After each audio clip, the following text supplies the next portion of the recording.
Qué tal amigos? ¿Cómo están? Muy buenos días. Me da muchísimo gusto saludarles en esta mañana de 5 de marzo del 2021 y estamos transmitiendo en vivo directamente desde el Museo de Linares. Les damos la más cordial de las bienvenidas y agradecemos a todos los que se conectan, a los que nos ven en las retransmisiones también, el que nos acompañan en esta etapa de lecturas, donde bueno, estamos compartiendo textos con ustedes los lunes, miércoles y los viernes, por lo general en este horario de las 10:30 a las 11 de la mañana. Estamos promoviendo un poco lo que es el, el llevar a cabo la difusión de las lecturas, de la literatura universal, y en este caso un servidor, los viernes comparto con ustedes textos de escritores locales. Nosotros hicimos un programa hace ya algunos años con Bellas Artes a todas partes, que se llamaba Leo, luego existo, y es un programa que, bueno, duró más de 10 años, donde nos acompañaron muchísimos artistas del cine, de la televisión mexicana, y que mes con mes venían y leían con nosotros textos de diversos autores. Bellas Artes escogía el autor y desde luego, bueno, recorrían el país todos estos actores, recorrían el país y de alguna manera nos invitaban a leer. Entonces, en esta nueva modalidad de estar en línea, bueno, pues queremos seguir compartiendo textos con ustedes. El programa, por todas las cuestiones, las modificaciones que a nivel federal han sucedido, pues en algunas partes se canceló. Es decir que, comentarles a ustedes, Linares, el Museo de Linares fue una de las pocas instituciones que logró mantener por muchísimos años este programa. Eh, Aquí se da la lectura número 1000. Bueno, a nivel nacional, a la misma hora se dio la lectura número 1000 en los espacios que participaban. Con nosotros estuvo la actriz Irma Lozano, que en paz descanse. Estuvo aquí con nosotros, desafortunadamente ya en una condición de salud muy mala, pero con todo el profesionalismo del mundo cumplió y estuvo acá con nosotros. Yo estoy leyendo para ustedes El murmullo de las abejas de Sofía Segovia, lo inicié la semana pasada, el viernes pasado. La española llega en octubre porque consideré que de alguna manera era relatar desde el punto de vista de esta historia que sucede en Linares, lo que nos describe Sofía, que es una situación como la que estamos viviendo el día de hoy, y que empezó con una enfermedad de la señora Mercedes Garza. Y bueno, voy a continuar leyendo, tomo parte de lo anterior. Dice: cuando Sergio Garza agonizaba, el padre Pedro acudió a darle la unción de los enfermos y la comunión. Luego, al pie del féretro, pronunció unas cuantas palabras rituales, las mínimas más necesarias, antes de que lo introdujeran en el mismo hoyo que a su esposa. El único testigo fue el sepulturero Vicente López. El sacerdote, que ya tenía prisa por llegar a la misa de 12, se retiró de ahí sin ver si se tapaba el pozo o no. Vicente López se retiró sin hacerlo, pues ¿para qué le hago si ahí vienen los hijos mañana o pasado? El sepulturero no era vidente, tan solo observador, y había llegado a sus conclusiones. Escuchó a la servidumbre de la familia Garza decir que los niños ya tenían síntomas fuertes de la misma enfermedad. Lástima, no se necesitaba ser médico para saber que estaban desahuciados. Al entregar el cuerpo del patrón, los sirvientes dieron por terminada la lealtad a la familia. Cada uno se fue por su lado para tratar de salvar el pellejo. Algunos pensaban que alguna familia de la petaca les había hecho el mal de ojo a la familia Garza y no querían seguir en esa casa ni un minuto más, temerosos de que la fuerza del embrujo los alcanzara también. La única que se quedó hasta el final, porque no tenía dónde ir y porque su dedicación era más grande que la superstición, fue la nana de los huérfanos, pues ni los abuelos ni los demás familiares estaban en condiciones ni se atrevían a entrar en esa casa infectada. Para entonces, Vicente López se hallaba más ocupado que el propio doctor Cantú. Al principio, este último había procurado atender cada caso como Dios manda y con el respeto de costumbre, pero la realidad lo había sobrepasado. Presas del mal de ojo que hablaban los supersticiosos, o del contagio al que hacía referencia el buen doctor, los que morían a diario eran demasiados, por lo que se tornó necesario establecer un sistema de recolección de cadáveres. Una vez al día, temprano, y acompañado de uno de sus hijos, Vicente López recorría en una carreta las calles de Linares, en busca de aquellos cuerpos muertos que encontraba tirados y envueltos en sábanas frente a las casas. Debido a que no resultaba práctico ir y venir del cementerio cada vez que moría. Al principio, las familias de buen hombre exigieron el servicio personal al que estaban acostumbradas, pero muy pronto perdieron el interés y la energía para reclamar y solo aseguraban un recado sobre el muertito, donde se leía que este es fulano de tal, católico devoto, que nuestro Señor lo tenga ya en su presencia, y luego, favor de enterrarlo en la cripta o la tumba de la familia tal. Al cabo de unos días de epidemia, ya nadie se quedaba en las calles para despedir el cuerpo, mandar una última bendición, ni llorar. Había más enfermos que atender en casa. Así que Vicente López recogía cadáveres en la mañana para pasar el resto del día dedicado a abrir las fosas de los familiares de los ricos o a tirar los cuerpos de los pobres en la fosa común que, palazo a palazo, se iba haciendo más grande. Aquellos que morían de noche o de madrugada llegaban frescos al cementerio. Los que fallecían de día necesitaban esperar hasta el día siguiente y, por lo tanto, sufrir a la vista de las familias las transformaciones naturales, pero crueles. Esas transformaciones que la muerte trae sin distingos a un cuerpo de rico o de pobre, porque si no en vida todos somos iguales al morir, concluyó López en un momento de lucidez filosófica. Los niños Garza tuvieron la fortuna de morir de noche, uno por causas naturales de la enfermedad, el otro asfixiado en un instante con una almohada sujeta firmemente sobre su cara, con mucho amor y decisión.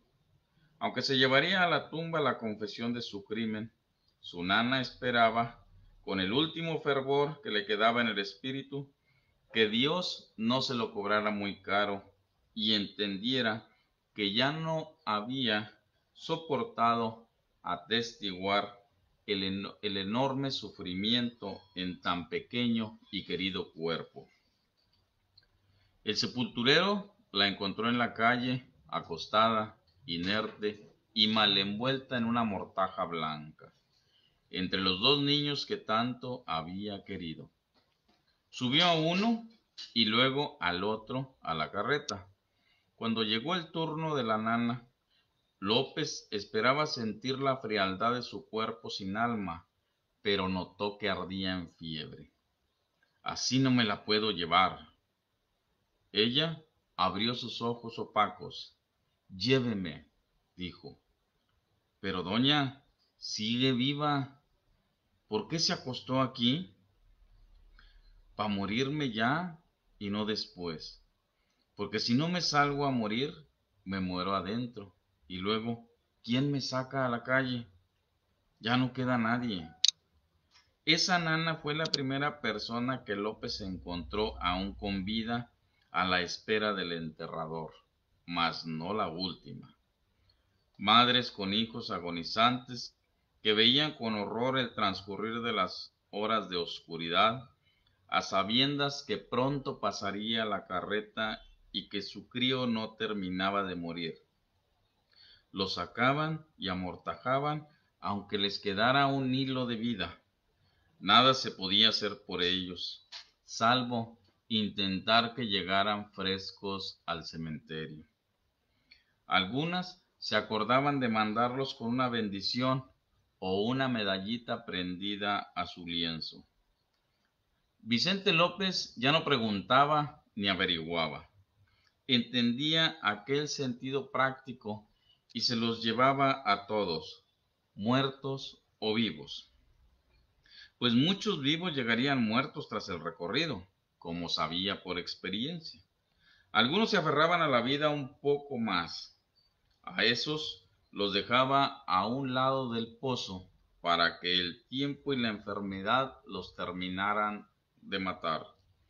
Los podía acercar al descanso final, pero de ahí a darles el último empujón en vida, eso no. Eso sí que no. Los dejaba morir solos a la voluntad de Dios. Varias veces al día se acercaba para ver si ya estaban muertos para el pozo. ¿Ya? Gritaba desde lejos, mientras cavaba para hacer la fosa común más grande o echaba a los muertos del día. Nunca faltaba alguno que contestaba que no, todavía no, y poco a poco iban sucumbiendo. Solo había uno entre todos, siempre el mismo, que contestaba que allí seguía. Ese, ansioso, había dedicado su tiempo a escuchar con atención el momento de su llamado o a que su ángel de la guarda llegara por él. Pasaba el tiempo a la espera de que su alma abandonara al fin su cuerpo.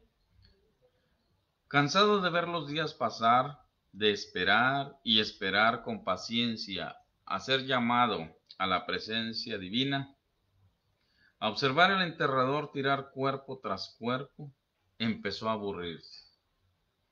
Comenzó a sentir la piedra que se le enterraba en el trasero, a sentir hambre. Luego se apoderó de él un antojo de unos deliciosos empalmes de frijoles con asado y empezó a sentirse molesto por los bichos que se le subían, que le caminaban por el cuerpo o lo picaban. Se entretenía con los vaivenes del enterrador y trataba de llevar la cuenta de los muertos que éste se echaba a la fosa, aunque siempre olvidaba la cifra anterior.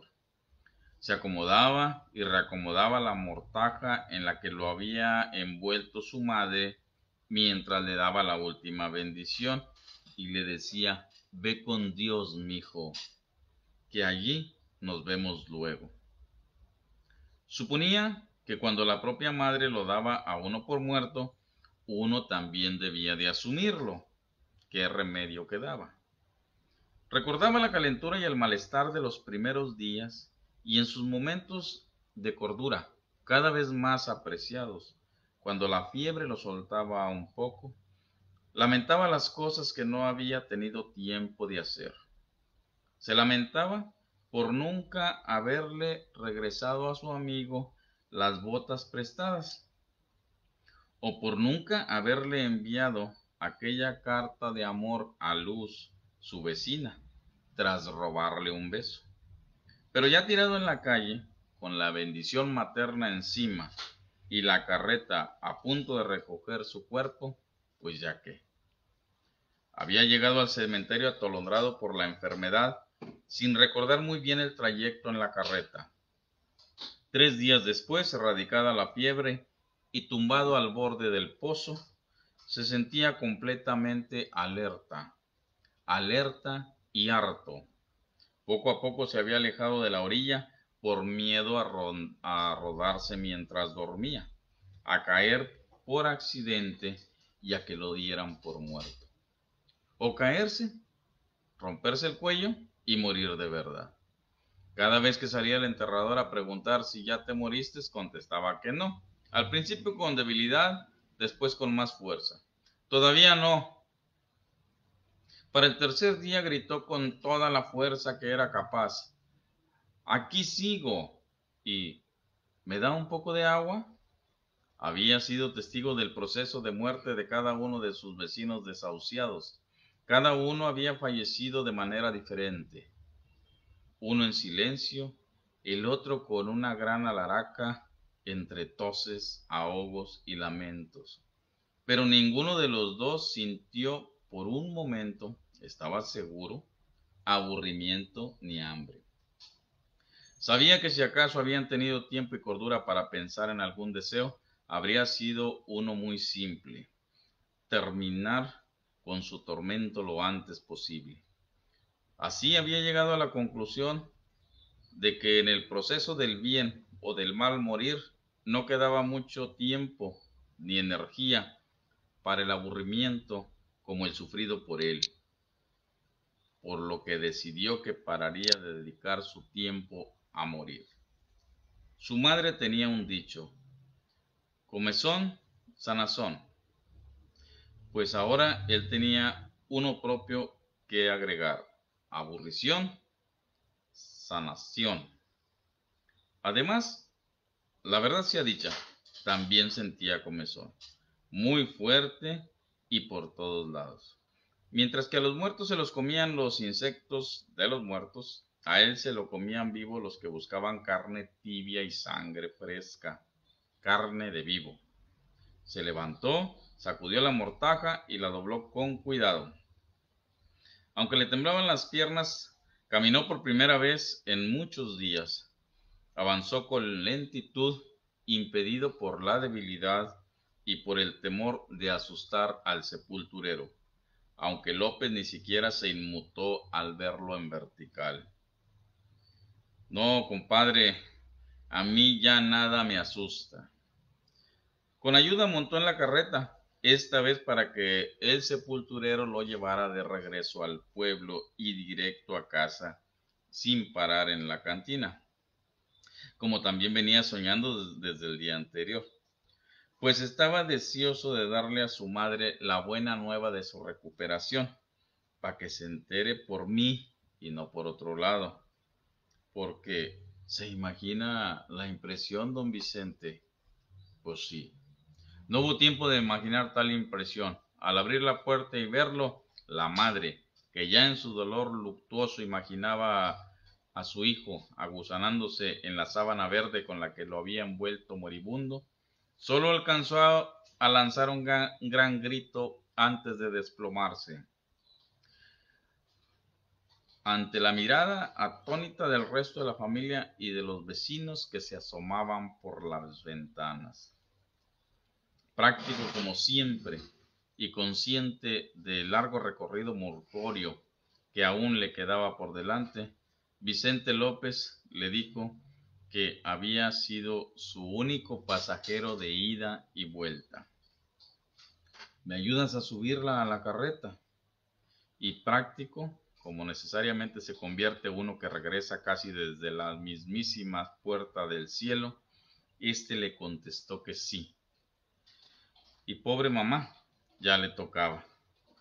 Y como traía doblada la sábana verde que le había sido su mortaja, envolvió a su madre en ella, lamentando un poco la suciedad acumulada en los últimos 3 días, pero seguro de que su madre ya estaba más allá de fijarse en esas cosas.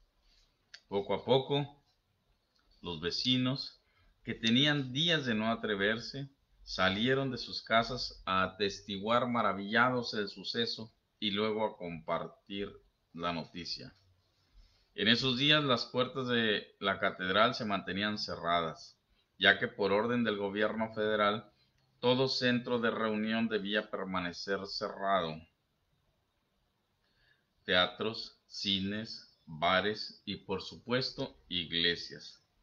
El pobre padre Pedro había desacatado la orden, diciendo que nadie tenía derecho a cerrar la casa del Señor y menos a negarle la comunión a ningún creyente, aunque cada vez asistieran menos. Enfermo, pero sin rendirse, había muerto de repente 3 días atrás mientras recitaba el credo en la primera misa del día. Los pocos asistentes habían salido corriendo sin siquiera santiguarse.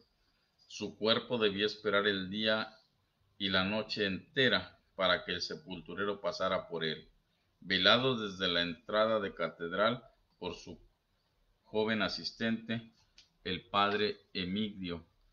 El sonido ya familiar y cada vez más cercano de la carroza de muertos lo había liberado de su vigilia. Desde entonces, temeroso, el padre Emigdio mantenía las puertas cerradas. No se atrevía a abrir ni la mirilla cuando alguien tocaba pidiendo entrar a orar.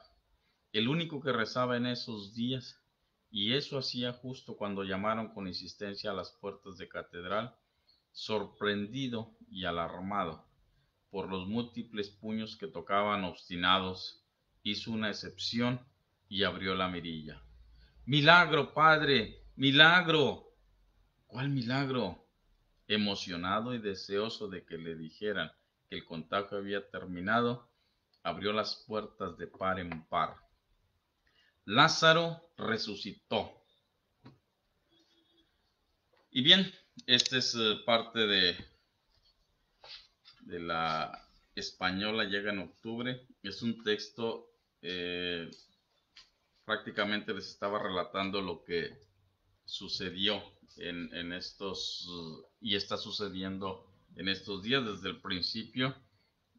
Estamos, ya se cumple un año de, de las primeras noticias que llegaron acá con nosotros, ¿no? Entonces, de empezar a darnos cuenta, de conocer, de saber de alguien que falleció, que tuvo los síntomas, y decía por ahí, eh, nuestro amigo Johnny Juanizar dice que, bueno, en aquel entonces decía, ya la persona que falleció tiene nombre y apellido, es decir, ya lo conocemos, ya está aquí cerquita de nosotros. Y este relato que nos va contando Sofía en el murmullo de las abejas coincide perfectamente con muchos de los elementos con los que nosotros compartimos durante estos últimos 365 días, es decir, el estar encerrados, las condiciones, desde luego, de comunicación, de salud, etcétera, son distintas. No se da dentro de ese realismo mexicano que nos maneja Sofía. Desde luego, bueno, maneja ella ciertos sentidos, pero corresponde a una situación que es real, es decir, o sea, la fiebre española sí llega con estas situaciones como las que conocemos nosotros ahora, que ahora es COVID-19. Entonces, la situación de comunicación, la situación de salud, la situación de los personajes, pues de alguna manera nos trasladan, nos transportan hacia esos periodos en los que nosotros nos damos cuenta y podemos imaginarnos el contexto, el momento en el que se está desarrollando las cosas, y bueno, ahí relaciona situaciones, por ejemplo, como eh, el, el elemento de la carreta, que de ahí puede surgir la leyenda. Este tema le corresponde a Charlie, pero puede surgir el tema de la carreta que se escucha en las noches. Aquí la carreta pues nos habla de que los trasladaba durante la mañana o la madrugada, ¿no? Entonces, el hecho de ese elemento místico, de ese elemento de leyenda que es la carreta que se traslada, y en la otra referencia, el que no estaba muerto, el personaje que al final sabemos el nombre y tiene una correlación con el proceso de Jesús cuando le dice a Lázaro levántate y anda, que son cosas totalmente diferentes en el sentido que es un personaje que Lázaro dentro de la religión ha muerto, pero en este caso el Lázaro de acá de Linares, el que relata Sofía, simple y sencillamente tiene los síntomas, se los llevan y se acabó. Regresa, se recupera como gracias a Dios se ha recuperado también mucha gente en un determinado momento, lo que conocemos como asintomáticos o que no le da con la misma intensidad que desafortunadamente no daña órganos como los daña en otros cuerpos. Bien, ese es un tema que lo tocan los médicos, no me corresponde, pero yo estoy haciendo una lectura de algo que Sofía nos relata en El murmullo de las abejas y hace 100 años, coincidencia, otro elemento que coincide es el cierre de todos los espacios, teatros, bares o cantinas, etcétera. Lo que son los lugares de esparcimiento se cerraron, según nos relata, y de hecho el elemento histórico está registrado. El miércoles Vicky nos leía extractos también del libro de José Alberto y vamos a encontrar en el libro de José Alberto vamos a encontrar muchísima información como lo hemos encontrado con la información que el cronista Linares Armando Leal Ríos también anota en sus documentos. En fin, o sea, está documentado, está sustentado históricamente, estadísticamente, y en esta novela de El murmullo de las abejas de Sofía Segovia se toca parte del tema. Vamos a estar leyendo los siguientes viernes, por ahí vamos a seguir leyendo textos, hay mucha información. Este libro, insisto, es una historia que se suscita en nuestra ciudad y es en Linares, en el norte del país, con la Revolución Mexicana como telón de fondo. Hay un extracto que nos da la editorial de Lumen y personajes interesantes como Nana Reja, que es de los actores principales, y desde luego Simonopio es el otro personaje que le va haciendo el hilo conductor a este libro, a esta historia, a esta narrativa. Ellos dos de alguna manera nos cuenta, nos relata. Dice, el murmullo de las abejas huele a lavanda, a ropa hervida con jabón blanco, a naranjas y miel. Una historia imperdible de amor y de entrega por una familia, por la vida, por la tierra y por un hermano al que se ha esperado siempre, pero también la de una traición que puede acabarlo todo. Pues yo les agradezco muchísimo, amigos. Nos vemos el próximo lunes de Patti. Patti va a estar leyendo con nosotros, acá está, y va a estar leyendo sobre el tema de la mujer. Es 8 de marzo. 8 de marzo, el día es la celebración relacionada con el tema de la mujer. Desde luego, les adelanto, Patti cumpleaños también ese día.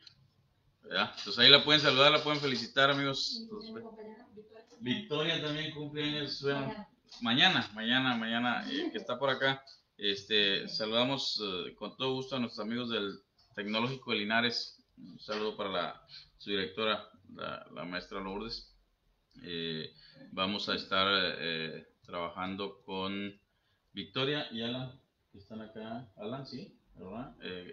Alumnos que ya están terminando, entonces van a estar con nosotros por acá también en el museo participando. Un saludo para todos, cuídense mucho, hay que seguir las recomendaciones y continuar viviendo en Linares, Pueblo Mágico. Visite el Museo de Linares, ya está abierto Los domingos desde las 11 de la mañana hasta las 5 de la tarde y el sábado de 10 a 7 y de lunes a viernes de las 9 a las 7. Mañana está Charlie Moctezuma también, con otro tema. Por ahí a lo mejor Charlie, pues que toque el tema de la carreta de una vez para continuar con este tema.